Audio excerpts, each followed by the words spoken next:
চলেন ব্রেক টেস্টটা করে ফেলি, দেখি এক্স্যাক্টলি স্পিড 60 নাও হতে পারে, দেখা যাক।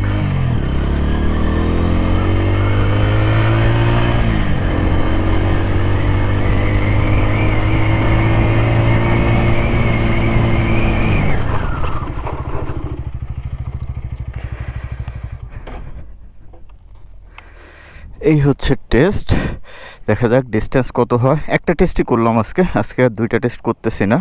আরও টেস্ট করলে আর একটু কেয়ারফুল হলে ডিস্টেন্সটা ইনশাল্লাহ আরও কমবে। দেখা যাক। ব্রেক কোত্থেকে ধরছি আজকে, যেহেতু লোক নাই সো বোঝার উপায় নাই। 16 ফিট, এই যে হচ্ছে 16 ফিট, এই যে